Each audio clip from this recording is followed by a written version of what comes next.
ஆண்டவராகிய இயேசு கிறிஸ்து இந்த உலகத்தில் வாழ்ந்த நாட்களிலே ஏராளமான பேருக்கு அற்புதம் செய்திருக்கிறார். அவரை குறித்து வேதத்தில் எழுதப்பட்டிருக்கிறது, அவர் நன்மை செய்கிறவராக சுற்றி திரிந்தார். இந்த உலகத்தில் இயேசு கிறிஸ்து வாழ்ந்த நாட்களிலே நன்மை செய்கிறவராகவே சுற்றி திரிந்தார் என்று எழுதப்பட்டிருக்கிறது. அவர் செய்த நன்மைகளை குறித்து சொல்ல போனால் இன்றைக்கு ராத்திரியெல்லாம் சொல்லிக்கொண்டே இருக்கலாம். அந்த அளவிற்கு இயேசு கிறிஸ்து இந்த உலகத்தில் வாழ்ந்த நாட்களிலே நன்மை செய்திருக்கிறார். இயேசு கிறிஸ்து செய்த ஒரு நன்மையை மாத்திரம் உங்கள் மத்தியில் நான் சொல்லி உங்களுக்காக நான் ஜெபிக்க வேண்டும் என்று விரும்புகிறேன். இயேசு கிறிஸ்து இந்த உலகத்தில் வாழ்ந்த நாட்களிலே 38 வருடமாய் படுக்கையில் கிடந்த ஒரு மனிதனை தேடி போனார். அந்த மனிதனுக்கு யாருமே துணை இல்லை. ஏனென்றால் அந்த மனிதனே சொல்லுகிறார், யாருமே எனக்கு உதவி செய்வதற்கு முன் வரவில்லை. எனக்கு அன்பான கர்த்தருடைய பிள்ளைகளே, இந்த வார்த்தைகளை கேட்டுக்கொண்டிருக்கிற உங்களுக்கு ஒருவேளை உதவி செய்வதற்கு யாருமே இல்லாத சூழ்நிலையில நீங்க வாழ்ந்து கொண்டிருக்கலாம். 38 வருடமா வியாதிப்பட்டு படுக்கையில் கிடந்த அந்த மனிதனுக்கு உதவி செய்வதற்கு யாருமே இல்லை. ஆனா ஆண்டவராகிய இயேசு கிறிஸ்து அந்த மனிதனை தேடி சென்றார். அந்த மனிதனை தேடி சென்று சுகமாக வேண்டும் என்று விரும்புகிறாயா என்று கேட்கிறார். அந்த மனிதன் சொல்லுகிற வார்த்தை, எனக்கு உதவி செய்யறதுக்கு யாருமே இல்லை. அப்போ ஏசப்பா சொல்றாங்க, நான் இருக்கிறேன், நான் உனக்கு உதவி செய்யறதுக்கு இருக்கிறேன் அப்படின்னு சொல்லி உன் படுக்கை எடுத்துக்கொண்டு நட என்று சொல்லுகிறார். பாருங்க, 38 வருடமா வியாதியில கிடந்த அந்த மனிதனை ஏசப்பா சுகமாக்கினாங்க. பாருங்க, தேடி போய் தேவையோடு இருந்த அந்த மனிதனை தேடி சென்று சுகமாக்கி அந்த மனிதனுக்கு வாழ்வு கொடுத்தாங்க ஏசப்பா. அதே இயேசு கிறிஸ்து இங்க வந்திருக்கிறார்.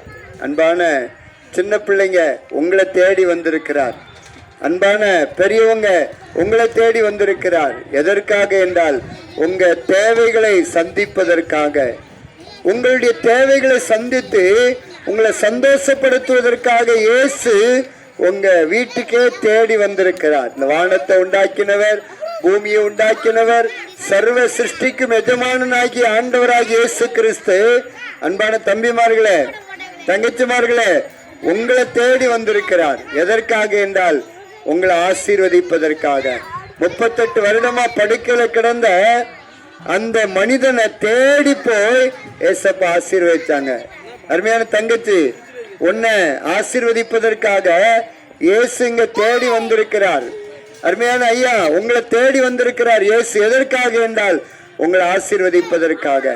38 வருடமா வியாதியில கஷ்டப்பட்டுக்கிட்டு இருந்தான் அந்த மனிதனுக்கு இயேசு வாழ்வு கொடுத்தார். அதே இயேசு இன்றைக்கு உங்களுக்கு வாழ்வு கொடுப்பதற்காக இங்க வந்திருக்கிறார். நீங்கள் யாரா இருந்தாலும் சரி, இருக்கிற இடத்துல இருந்து இயேசுவே நீ கூப்பிட்டீங்க அப்படின்னா நிச்சயமாகவே இயேசு உங்களுக்கு வாழ்வு தருவார். ஒரு 20 வருஷத்துக்கு முன்னாடி நான் மருத்துவமனையில மரணப்படுக்கையில் இருந்தேன். நான் ஏசப்பான்னு கூப்பிட்டேன். ஏசு என் பக்கத்துல வந்து என்னை தொட்டு சுகமாக்கி எனக்கு வாழ்வு கொடுத்தார். இயேசு கிறிஸ்து வாழ்வு கொடுக்கிற தெய்வம். அவரை அண்டி வந்தவர்களை வாழ வைக்கிறவர் ஆண்டவராகி இயேசு கிறிஸ்து. ஆகையினால நீ இயேசுவை நோக்கி கூப்பிடுங்க, இயேசுவிடத்துல வாங்க, உங்களுக்கு நிச்சயமாகவே வாழ்வு உண்டாகும். உங்களை வாழ வைப்பதற்காகத்தான் இயேசு உங்களை தேடி வந்திருக்கிறார். உங்களை வாழ வைப்பதற்காகத்தான் இயேசு கல்வாரி சிலுவையில ரத்தம் சிந்தினார். எல்லா மனிதனுடைய பாவத்திற்காக, சாபத்திற்காக இயேசு சிலுவையில ரத்தம் சிந்தினார். அவர் சரீரத்துல ஒரு சொட்டு ரத்தத்தை கூட வைக்கல, எல்லா ரத்தத்தையும் பூமியில சிந்தினார். மனிதனுக்காக, மனிதனை வாழ வைக்க வேண்டும் என்பதற்காக, மனிதனுக்கு சமாதானத்தை கொடுக்க வேண்டும் என்பதற்காக. ஆகையினால உங்களுக்கு கஷ்டம் வருகிற பொழுது, ஒரு பிரச்சனை வருகிற பொழுது இயேசுவே நீ கூப்பிட்டு பாருங்க, அவர் உங்க பக்கத்துல வருவார். நான் இயேசுவை கூப்பிடும் போது கிறிஸ்தவன் கிடையாது, ஆலயத்திற்கு போகிறவன் கிடையாது. 2 பேர் வந்து நோட்டீஸ் கொடுத்தாங்க, ஐயா நீங்க இயேசுவை நம்புங்க, அவரை நோக்கி கூப்பிடுங்க, நிச்சயமாகவே உங்களுக்கு சுகம் தருவார்னு சொன்னாங்க. அந்த வார்த்தையை நான் அப்படியே நம்பி இயேசுவை நோக்கி கூப்பிட்டேன். என் அருகாமையில வந்து என்னை தொட்டு சுகமாக்கினாங்க. அதனால்தான் உங்களுக்கு நான் தைரியமா சொல்றேன், என்ன கஷ்டம், என்ன பிரச்சனை, என்ன போராட்டம், என்ன வியாதி எதுவாயிருந்தாலும் சரி, இயேசுவை நோக்கி கூப்பிடுகிற பொழுது நிச்சயமாகவே இயேசு உங்களுக்கு வாழ்வு தருவார் என்பதில் சந்தேகம் இல்லை.